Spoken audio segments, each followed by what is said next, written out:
When I was a young boy, I was not quite the calm and collected person that I grew up to be. I had quite a temper that would often flare up as a result of being egged on by my 5 older siblings. Some of you can relate to this. So one day, when I was about 9 years old, right after getting home from school, I got into a fight with my older sister.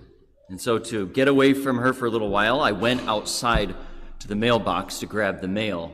And as I came back to the door to open it, it was locked. There was no one else in the house, and so there was no way I was getting back in. So I reacted rather negatively. I yelled and screamed to let me in. I rang the doorbell nonstop. I kicked the door over and over again. Next to the front door, there was a set of bay windows, so I started pounding on those windows too, just hoping to get some type of mercy, I guess, from my sister. And in a moment of weakness, I decided to lift up my leg and kick the bay window, except the window didn't win. My foot went through it and shattered the whole bottom part of the window. That memory is forever seared into my mind, because the immediate aftermath is what? Uh-oh, bad idea. I am dead meat. St. Peter, Simon Peter, the leader of Jesus' apostles, has a similar memory that comes out in today's gospel. So for a moment, let's just put ourselves in the scene today. It's right after Jesus has risen from the dead. The disciples are out on the boat fishing. They've caught nothing all night. And in the morning, as they're still out there, Jesus is walking along the seashore, and he calls to them from the shore, "Have you caught anything?" They don't recognize it's him. Until when? Until Jesus says, "Throw your net over the other side of the boat," and the catch is so large that they can't haul it in. Then Peter realizes it is the Lord. What memory would this have stirred in Peter? Why, it was his first calling by Jesus. The Gospel of Luke chapter 5, when Peter has been fishing all night, has caught nothing, he's not yet followed after Jesus, he thinks Jesus doesn't know anything about fishing, and Jesus tells him, "Throw out your nets for a deep catch." And there ends up being so many fish in Peter's net that his boat is about to sink. And from that moment on, when he says, "I'm a sinner, Lord, depart from me," and Jesus says, "From now on, you're going to be catching people." And from that moment, he now follows after Jesus. So that's the memory that Peter would have had immediately after catching this fish, after the resurrection of Jesus.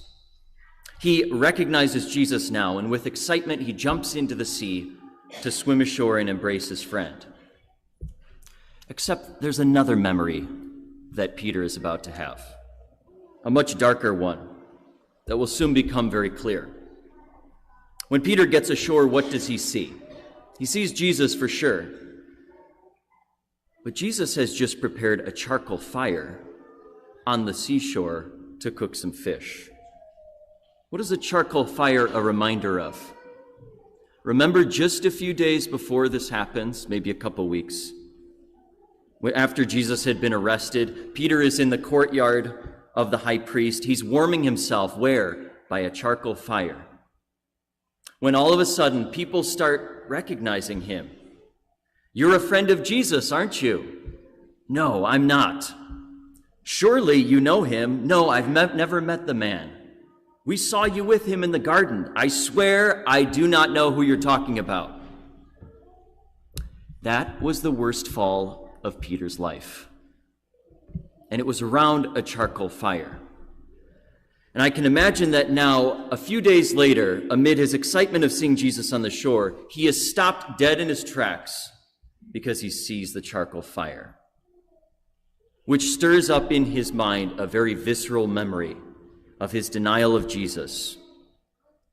In the same way that whenever I go to visit my parents, I have to walk past that bay window that many years ago I shattered with an angry kick. Lots of us have charcoal fires in our life. Things that you've done in the past that from time to time bring back a pretty visceral memory that you would rather forget. In our anxious and our politicized world, what do? People like to bring your charcoal fires back front and center. Remember that time you did that? We're going to dig up dirt on you. We're going to shame you. We're going to cancel you. We're going to show you how something you did decades ago will come back and haunt you. And the goal is to destroy you. But Jesus doesn't work like that. Jesus brings back the charcoal fire, to be sure, but it's not to shame Peter as the world does. It's in order to get Peter to recognize his original calling from Jesus. Jesus says, I'm showing you this charcoal fire not to show you what you did and to shove your face in it, but instead to show you how much I've forgiven you, to give you the opportunity to get back up, to reignite your courage, and to begin again. And to give you another chance at this, what I'm going to do is to ask you 3 times. Simon, not Peter, Simon, his old name, do you love me? Not once or twice, because that's not enough. Since you denied me 3 times, I'm going to ask you 3 times to reinvigorate your love for me and for the flock that I'm calling you to lead once again. So in the future, I can imagine that every time Peter would see a charcoal fire or smell one, he would remember that he is loved, he is forgiven, and he's now emboldened. How fitting it is that with this gospel reading, we're going to mark later this week as the leaders of our church enter into their own locked up quarters to begin the conclave to elect our new Holy Father, our Pope. The system there doesn't work as our American political system. There's no campaigning. There's no trying to lift oneself up against everybody else. I remember when Pope Francis once had a session with a bunch of little kids and they could ask him questions. And one little girl asked him, "Did you want to be Pope?" And he just laughed and he said, "Anyone who wants to be Pope shouldn't be." Why? Because we recognize how weak we are. As the church later this week will elect the successor of St. Peter, 2,000 years later, the one who first saw that charcoal fire that brought him back to his weaknesses, so it is with any leader of the church or anyone who's a leader in any walk of life. This new pope who will be elected will be brought back to his own weaknesses, his own limitations, and his own sins. And just as Peter was asked the question by Jesus 3 times, "Do you love me?" so will our new leader be asked the question, "Do you love me?" Jesus doesn't ask, "How are you going to lead the church now? What's your platform? What's going to be the way that you reinvigorate the church?" No, it's not going to be that. The simple question is, "Do you love me?" And after that question asked 3 times, "Do you love me?" the final words of today's gospel, Jesus says to Peter, "Then follow me." That's what I often feel when I look back at many of my charcoal fires that I would never want to revisit again. Sometimes I'm reminded of them, and I'm reminded of my own weaknesses, and yet the Lord continues to ask me, "Do you love me?" I don't care about all that stuff from whatever happened before. The question is, do you love me? Now tend my sheep. Now show what your love looks like. Now follow me. Maybe a lot of you are asked that question too. Do you love me from God? So back to the bay window. My sister and I reconciled. It took a little while, but we took care of the damages to the window. And I learned my lesson to now, after 9 years old, to take a deep breath before lashing out at someone. But most importantly, while that memory will always be with me, I know that I am forgiven of that, and I can move on. I can begin again.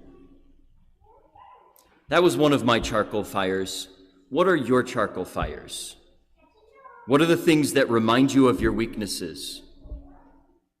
Maybe God is using those to remind you not of your sins, not to shame you for what you've done, but instead to lift you up, to show you how much you've been forgiven, and to give you the chance to start again.